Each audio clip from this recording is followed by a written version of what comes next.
Olá, pessoal. Bom dia para vocês, boa tarde, boa noite.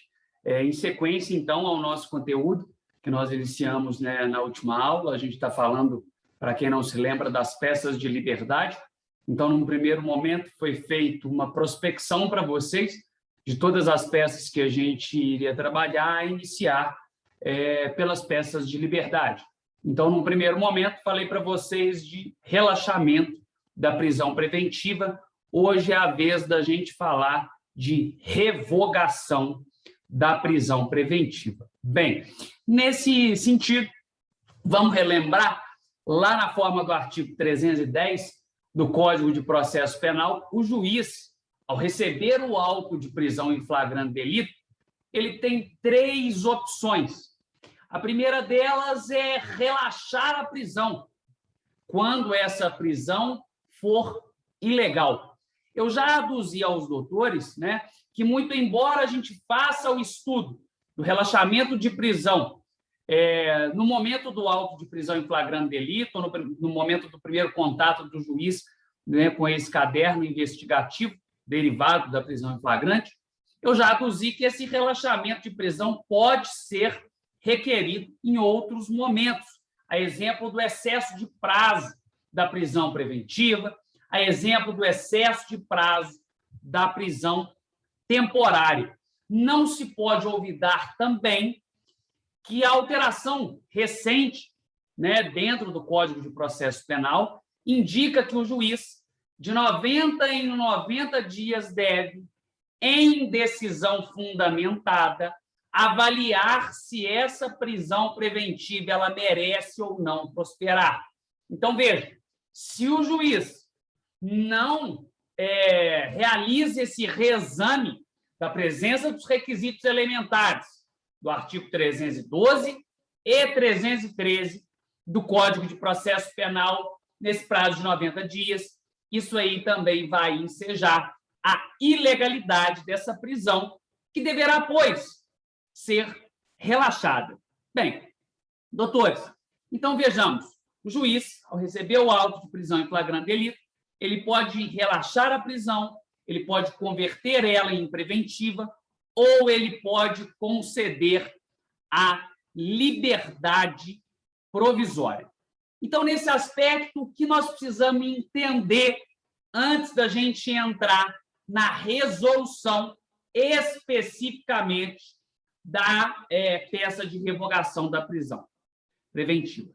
Nós precisamos entender momento processual. Repito, nós precisamos entender momento processual, fase processual. Hugo, como assim? Filho, eu disse a vocês que o juiz, ao receber o auto de prisão em flagrante delito, ele pode relaxar, ele deve, relaxar a prisão ilegal, converter ela em preventiva ou conceder a liberdade provisória. No caso de uma revogação de prisão preventiva, o juiz, meu doutor e minha doutora, ele já apreciou o auto de prisão em flagrante delito e ele entendeu pelo quê? Ora bolas, ele entendeu pela conversão dessa prisão em flagrante delito em uma prisão preventiva. Então, perceba, doutor e doutor, o meu momento processual. O juiz já analisou o auto de prisão em flagrante delito. Ele já apreciou o auto de prisão em flagrante delito e entendeu pelo quê? Pela conversão da prisão em prisão preventiva. Então, se o juiz já entendeu pela conversão da prisão em prisão preventiva, o que nos cabe, ora, se houver um fato novo, nós vamos requerer a revogação da prisão preventiva e o que nos cabe demonstrar ao juiz para que esse nosso pleito revogatório seja deveras acolhido, para que essa revogação de prisão seja a medida de rigor. Nós precisamos demonstrar para o juiz que não mais subsistem os elementos que levaram ele ao juízo decretatório da prisão preventiva. Repito, o que nós precisamos? Nós precisamos indicar ao juiz que não mais subsistem, que não mais existem, que houve alteração no contexto fático, que não mais indique que aqueles elementos inaugurais, aqueles elementos iniciais que levaram o juiz a decretar essa prisão preventiva, eles não mais incidem, eles não mais subsistem. E, nesse sentido, antes da gente entrar na resolução da peça, vale trazer à baila o artigo 316 do Código de Processo Penal, que nos diz justamente isso daqui. Vamos lá. Deixa eu compartilhar com vocês um minuto.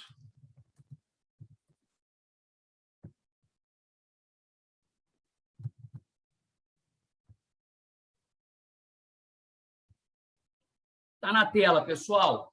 Está na tela aí para vocês. Veja que lá, o artigo 316, ele nos diz: o juiz poderá, de ofício ou a pedido das partes, revogar a prisão preventiva, se, no correr da investigação ou do processo, verificar a falta de motivo para que ela subsista, bem como, novamente, decretá-la, se sobrevierem razões que a justifiquem. Então, perceba, meu doutor e minha doutora, que o nosso argumento, quando o juiz já decretou essa prisão preventiva, e nós precisamos mostrar para ele o quê? Que essas razões iniciais que levaram ele a decretar essa prisão de fato, elas não mais existem. E aí nós precisamos lembrar que eu falei com vocês, fiz um comentário breve a respeito do relaxamento, a respeito ali da Lei 13.964 de 2019, que inseriu o parágrafo único ao artigo em tela, ao artigo 316, e lá, nesse parágrafo único, exige-se que o juiz, de 90 em 90 dias, reexamine a necessidade ou não de mantença dessa segregação cautelar. Vamos observar aí na tela novamente o parágrafo único do artigo 316. Lá se diz: decretada a prisão preventiva, deverá o órgão emissor da decisão revisar a necessidade de sua manutenção a cada quantos dias, pessoal? 90 dias, mediante decisão fundamentada, de ofício, sob pena de tornar a prisão ilegal. Então, veja que o próprio dispositivo, meu doutor e minha doutora, ele já te indica qual a consequência jurídica da inércia do julgador. Se o julgador é inerte, se o julgador não atua, o que ocorre? Bem, se o julgador é inerte e não realiza essa avaliação da presença dos requisitos do artigo 312 e 313 do Código de Processo Penal, nós temos a ilegalidade da prisão. Então, caberia ali o relaxamento dessa prisão, caso o juiz não observe esse dever de reexame, né, de forma fundamentada ali dos requisitos da prisão preventiva. Então, sem mais delongas, já fizemos aqui a análise, eu já indiquei a vocês o que nos diz a previsão legal do artigo 316. O que nós precisamos agora é enfrentar toda essa teoria que nós mencionamos na resolução da nossa peça. Vamos lá, então? Está na tela aí com vocês, queridos. Aí, antes da gente entrar efetivamente na resolução dessa peça, em relação ao parágrafo único do artigo 316, foi esse o dispositivo polêmico que envolveu o conflito entre os ministros do Supremo Tribunal Federal, quando o ministro Marco Aurélio, em decisão liminar, quer dizer, em decisão monocrática, solta um traficante de alta periculosidade, né? Um cara que era extremamente, né, que se presume, né, teria ali uma periculosidade acentuada. O que houve é que, de fato, naquele momento, o juiz não observou o dever de reexame dessa prisão em 90 dias, e aí essa prisão acabou sendo relaxada porque ela se eivou de ilegalidade e redobradas vênias. Nisso, Marco Aurélio está certíssimo, né? O julgador ele deve observar os dispositivos legais e o Estado não pode se valer da torpeza em face dos direitos e garantias fundamentais. Se estabelece-se ao julgador o dever de reexame dessa prisão em 90 dias, é isso que ele tem que fazer. Se ele não o fizer, ele assume o risco desse sujeito ser posto em liberdade. Perfeito? Então, vamos agora, efetivamente, para a resolução da nossa peça. Está aí na tela para vocês. No dia 29 de setembro de 2014, Paulo Dantas foi encontrado morto na sua residência, localizada no município de Petrópolis. Bem, estou falando aí de um delito de possível homicídio. Ao longo das investigações, a partir das declarações da testemunha Marieta Lemos, a autoridade policial passou a suspeitar que o autor do delito foi Cláudio Valentino. Na ocasião, Marieta Lemos disse ter sido ameaçada de morte por Cláudio, tendo receio que ele possa vir a matá-lo. Em razão disso, a autoridade policial representou pela prisão preventiva de Cláudio. O magistrado decretou a prisão preventiva em despacho motivado, aduzindo como razão de decidir a conveniência da instrução criminal. Sendo o mandado de prisão cumprido, então o Cláudio, o Cláudio Valentino, ele já está preso. Tá? Após a conclusão do inquérito policial, o Ministério Público ofereceu, perante a Vara Criminal do Tribunal do Júri de Petrópolis, denúncia contra Cláudio, imputando-lhe a prática do crime de homicídio previsto ao artigo 121, caput, do Código Penal. Durante a audiência de instrução, após ser ouvida sobre os fatos relacionados à morte de Paulo, Marieta disse que não foi mais ameaçada por Cláudio. Diante do avançar da hora, o magistrado suspendeu a audiência e designou outra data para a oitiva da testemunha faltante. Nós estamos aí na primeira fase do Tribunal do Júri, hein? Nós estamos aí na audiência de instrução da primeira fase do júri. Lembra lá do professor Marcelo. Tá? Ouvi, para a oitiva de uma testemunha de defesa faltante e o interrogatório do réu. Insatisfeito com a atuação de seu antigo defensor, já que ele ainda estava preso, Cláudio contrata você para defendê-lo, com base nas situações e informações que se dispõem, nas que podem ser inferidas. Na qualidade de advogado de Cláudio, redija a peça cabível. Pessoal, não temos aí grandes mistérios. Nós já identificamos o quê? Primeira coisa que nós precisamos identificar, a peça. Bem, o enunciado nos informou que o juiz decretou a prisão preventiva de Cláudio. Essa prisão preventiva foi cumprida. Quer dizer, Cláudio encontra-se recolhido, encontra-se preso. Não houve sentença. Então, Cláudio encontra-se preso preventivamente, ele não está em execução da pena. Bem, nesse aspecto, o que motivou o juiz a ter decretado a prisão preventiva foi o fato de Cláudio atentar contra o quê? O processo penal, contra o regular fluxo da instrução. Veja, ele atentou porque ele ameaçou uma testemunha. Então, o que motivou o juiz a decretar a prisão foi a ameaça à testemunha, salvo engano, Marieta. Tá? Esse fato, ao rigor da instrução, foi demonstrado que esse fato não mais subsiste, porque Marieta, em audiência de instrução, asseverou que não mais foi ameaçada e que não tem medo mais de Cláudio. E, bem, vejam que nem sequer houve o término da instrução, porque foi designada outra data para a oitiva de uma testemunha faltante e o interrogatório né, do réu. Nesse aspecto, percebam, nesse caso, nós não estaríamos diante aí de nenhuma peça endoprocessual, não estaríamos diante, aí, por exemplo, de memoriais, não estaríamos diante de resposta à acusação.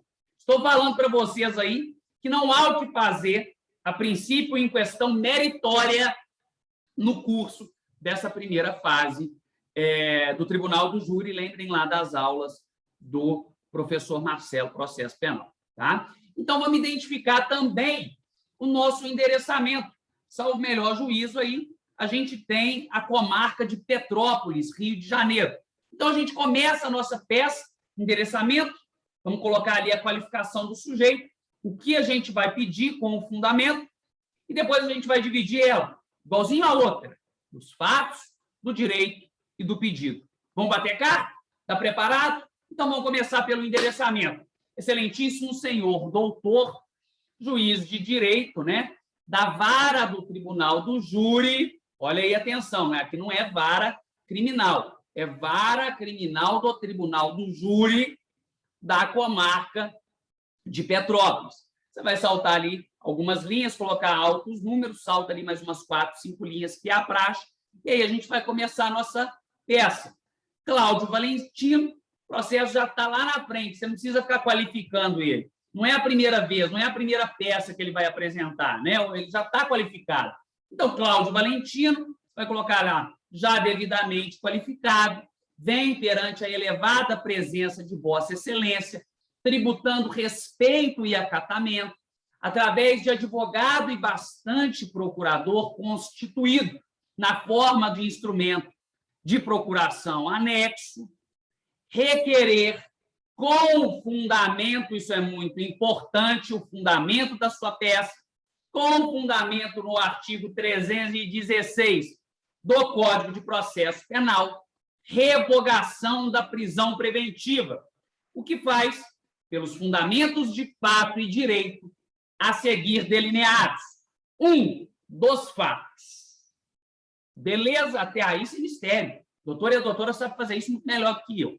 E aí, lá nos fatos, a gente vai narrar, basicamente, o que nos trouxe a esse momento processual, informar que Cláudio Venâncio amarga a prisão preventiva por responder um processo, né, por ter sido aí, figurar como réu de um possível homicídio na forma do artigo 121 caput do Código Penal, e que a prisão preventiva foi decretada por, em tese, ter Cláudio Venâncio ameaçado uma testemunha. Veja bem, vamos lá novamente ao enunciado.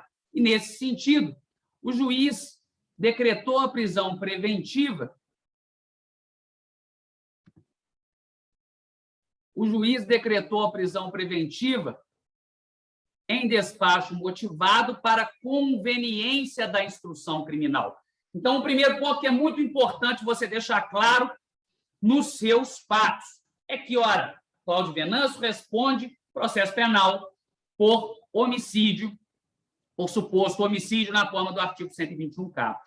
Em razão de ter o réu supostamente ameaçado uma testemunha, Vossa Excelência entendeu pela decretação da prisão preventiva para a tutela da conveniência da instrução criminal. Entretanto, na forma de atos orais realizados na última audiência de instrução, ficou deveras demonstrado que não mais subsistem os elementos para a mantença da segregação cautelar, uma vez que a suposta testemunha ameaçada, Marieta, não vou me recordar agora o sobrenome dela, afirmou categoricamente em audiência que não mais foi ameaçada pelo réu e que tampouco se sente, né, algum temor, alguma resistência em relação à pessoa dele. Nesses termos, não há outra via, senão o rigor de revogação da prisão preventiva na forma do direito. 2. E aí a gente entra lá no direito. E aí, da ausência dos requisitos da prisão preventiva, você vai colocar mais ou menos o que a gente já destacou. Compulsando detidamente os autos, verifica-se que, indene de dúvidas, não mais subsistem os elementos que inicialmente foram levantados como rigor de decretação da prisão preventiva para o anseio, né, da conveniência da instrução criminal, uma vez que a suposta testemunha ameaçada, uma vez que a suposta ameaça proferida contra a testemunha foi derrubada na realização da última audiência de instrução, quando se percebe que a supracitada testemunha afirmou categoricamente que não mais foi ameaçada e que não sente qualquer temor em relação à pessoa do réu, donde se presume que, já tendo esta prestado as suas declarações sobre os fatos, ou sobre aquilo que ficou sabendo dos fatos, não se mais tem necessidade ou não mais subsistem, de fato, os elementos para a mantença da segregação cautelar. Vejamos o que nos diz o artigo 316 do Código de Processo Penal. Você vai transcrever o artigo 316 do Código de Processo Penal e vai, num parágrafo subsequente, colocar excelência. Não restam dúvidas que, na forma da legislação penal, processual penal, perdão, ligada ou transmutada à realidade fática dos autos, o rigor é de revogação da prisão preventiva. Por amor ao debate, conste-se ainda que a Constituição Federal ampara o princípio da presunção de inocência. Então, veja lá, nós estamos no número 2, número 2.1, a gente tratou ali, efetivamente, dos dispositivos legais. O número 2.2, você vai colocar da presunção de inocência. Verifica-se, ao rigor do artigo 5º, inciso 57 da Constituição Federal, que ninguém será considerado culpado antes do trânsito em julgado de sentença penal condenatória. Não se pode olvidar que, de fato, em casos extremos, é admissível, é constitucional que o réu ou o investigado amargue prisão processual ou prisão cautelar. Entretanto, tratar-se-á de última ratio, o que é contrastado com a realidade dos autos que, repita-se, não mais indicam a necessidade da segregação cautelar, reiteram e corroboram a tese de que a revogação da prisão preventiva é medida de rigor. E aí a gente vai para o nosso último momento, 2.3, das medidas cautelares diversas da prisão. Excelência, muito embora crassamente demonstrado que a revogação da prisão preventiva é medida que se impõe, caso assim entenda, Vossa Excelência, na forma do artigo 319 do Código de Processo Penal, é perfeitamente possível o arbitramento de cautelares diversas da prisão em substituição à cautelar máxima de segregação cautelar. Por todo demonstrado, passa-se tributando respeito e acatamento aos requerimentos de direito. E aí a gente vai, por fim, dos pedidos. Por todo o exposto, requer, número 1, pedido 3.1, a revogação da prisão preventiva com amparo no artigo 316 da Constituição Federal, do Código de Processo Penal, corroborado pelo artigo 5º, inciso 57 da Constituição Federal de 88. 3.2, caso assim Vossa Excelência entenda, sejam arbitradas cautelares diversas da prisão em substituição à segregação cautelar máxima. Ponto. Termos em que pede deferimento, data, advogado hábil. Bacana? Queridos, espero que tenham gostado da aula. Uma ótima semana para vocês. Eu antecipei, acabei lançando a aula no sistema no domingo, porque na quarta-feira, né, na quinta-feira, perdão, eu tenho um júri em Mariana, então eu vou viajar na quarta-feira. Então, me antecipei e disponibilizei a aula para vocês já na data de hoje. Uma ótima semana, fiquem com Deus. Um grande abraço.